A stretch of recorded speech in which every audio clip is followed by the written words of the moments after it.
What's up, guys? Dylan here, just hanging out with the dog, Doge. No, she's not a Doge. She's a Vizsla. Her name's Leilu.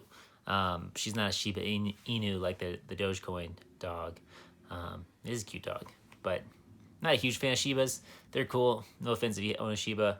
Not my taste for dogs.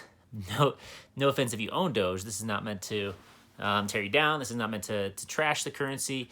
This is just meant to talk about what happened with Saturday Night Live, the coin, all that good stuff, and my thoughts on Doge now and into the future.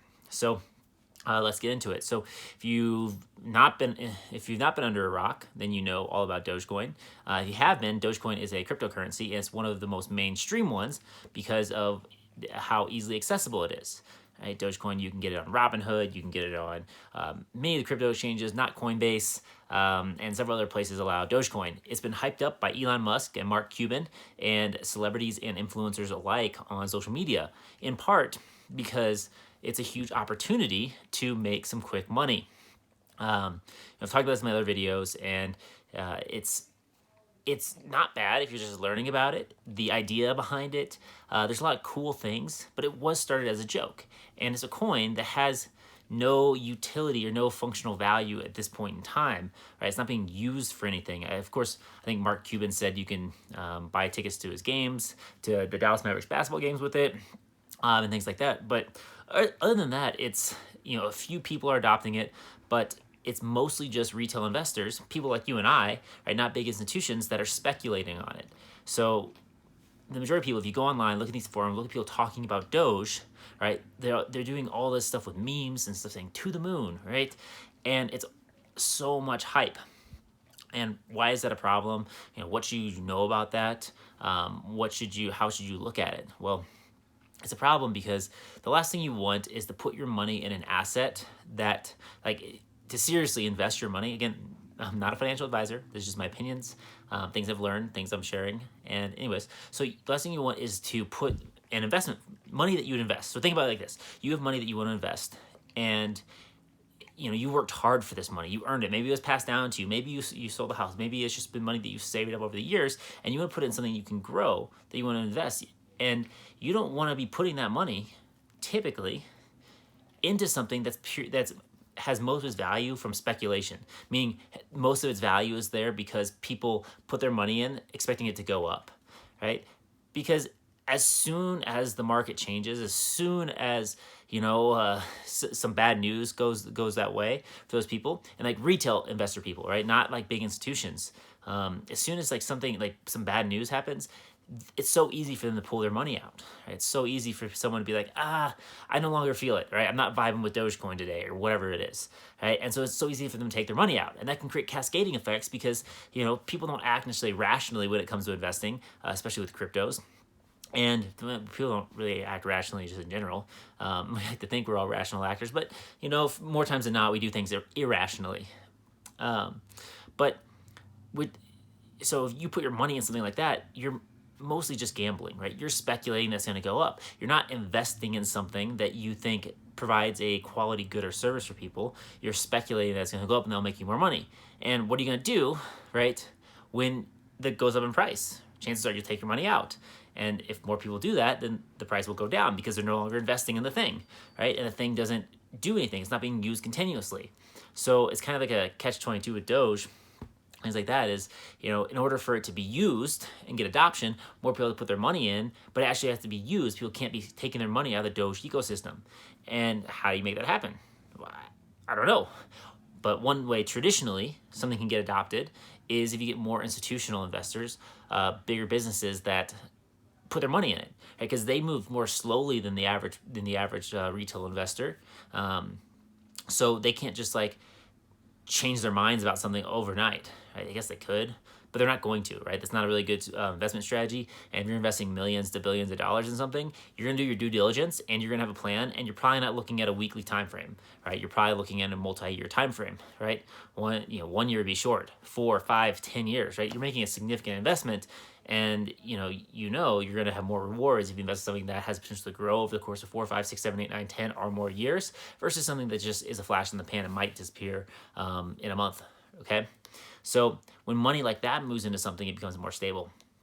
So with Dogecoin, right, its price was propped up, and in part because of the easy access that people like you and I, retail investors, had to it, using apps like Robinhood. I think maybe even PayPal. I'm not sure if they let you buy Doge on PayPal, but Robinhood was a big one, an app that a lot of people have got. A lot of people have started investing with it, which is great because when you invest, you learn, right? So I'm always I guess I'm a proponent of putting your money where your mouth is, learning, putting some money in companies you believe in and things you believe in, and learning from that, because that's the first step, right?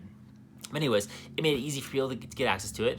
And it's just been hyped up, hype, right? So much hype. If you scroll through YouTube searching Dogecoin, you'll see all the things like to the moon, $1, $2, buy the dip, all this stuff.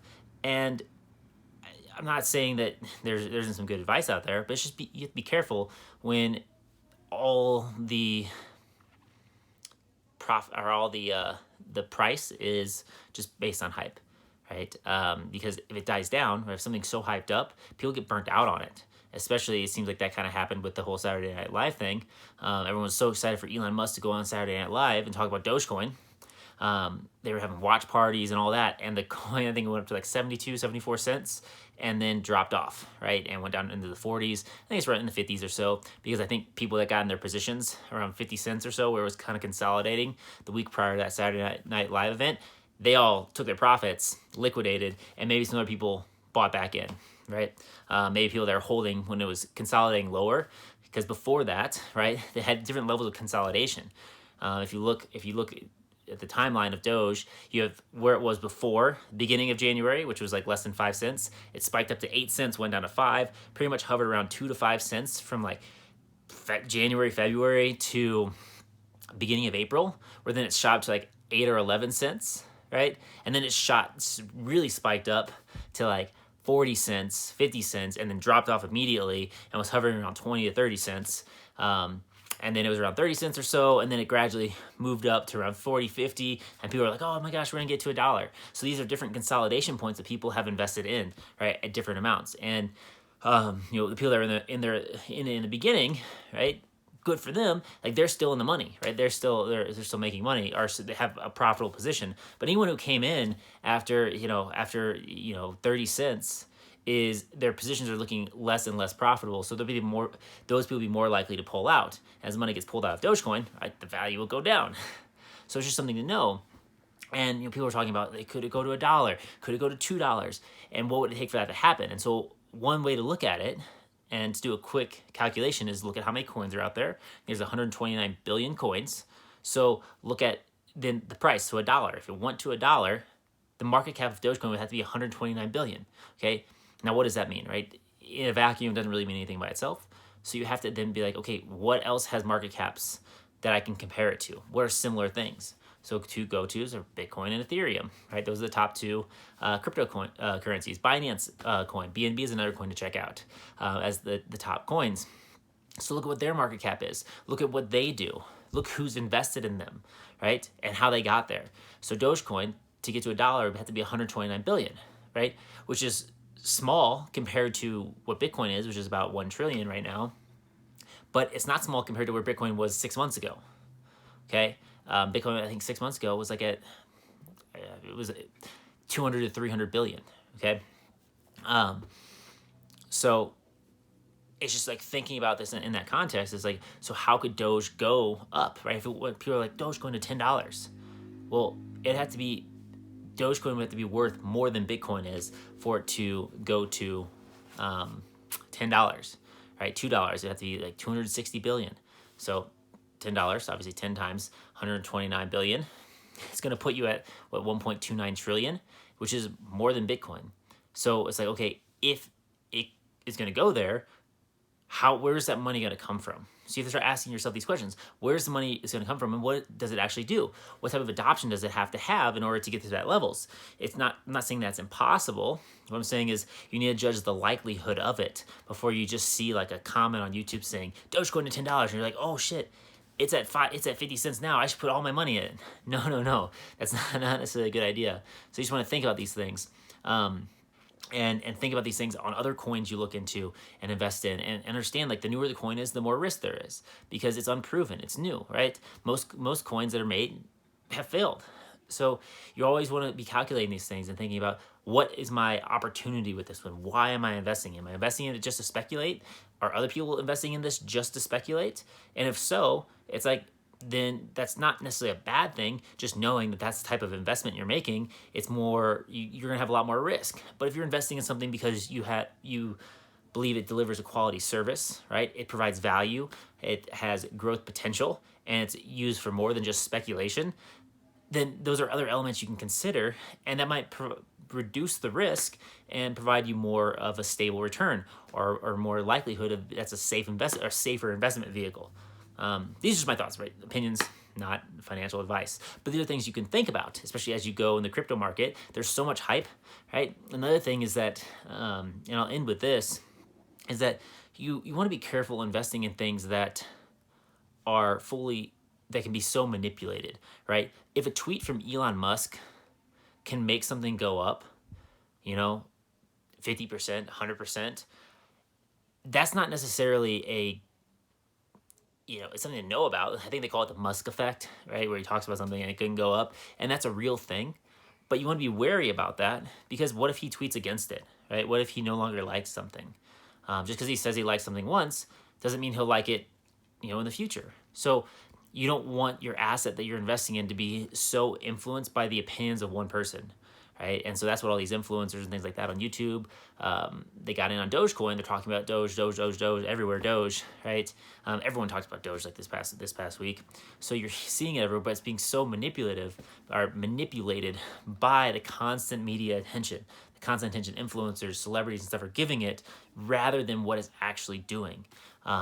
So it's lacking some fundamental value there. Now, so that is the last thing, is just be careful and just be aware of what's influencing the price of whatever you're buying, right? Where you're putting your money into, especially with cryptos. There's a lot of cryptos out there that when an influencer talks about it, conveniently mentions it when they have 600,000 followers, 1 million followers, that the price goes up because the market cap of these cryptos are so small, and they may have a position in it, and they know, hey, if I have a position in this, it's really easy for me to make money if I just go talk about this and pump this coin to my followers, and then I can get out of my position because I'm only in it speculating. They're making money off your back, right? So you don't want to be taken advantage of like that. So this is just stuff to think about, right? And keep in mind, and be aware of this. So I'm not saying anything about Doge in the future, right? Just who knows? We can't predict the future. No idea what's going to happen. But you can calculate probabilities in your head by thinking, what's more likely to happen based on what I know, right? Which one has more fundamental value? And just look at things like that. But just be careful. Don't put all your money in one basket. Understand the levels of risk you're comfortable with and that you're taking, and don't make rash decisions, right? Take your time, think through things, learn about things. The more you educate yourself, the better off you'll be. So that's it. That's it for today. My name's Dylan. Like, subscribe below. Let me know your comments. Let me know what you think. Love to get your feedback. Say bye to Leilu, and we'll catch you later. Peace.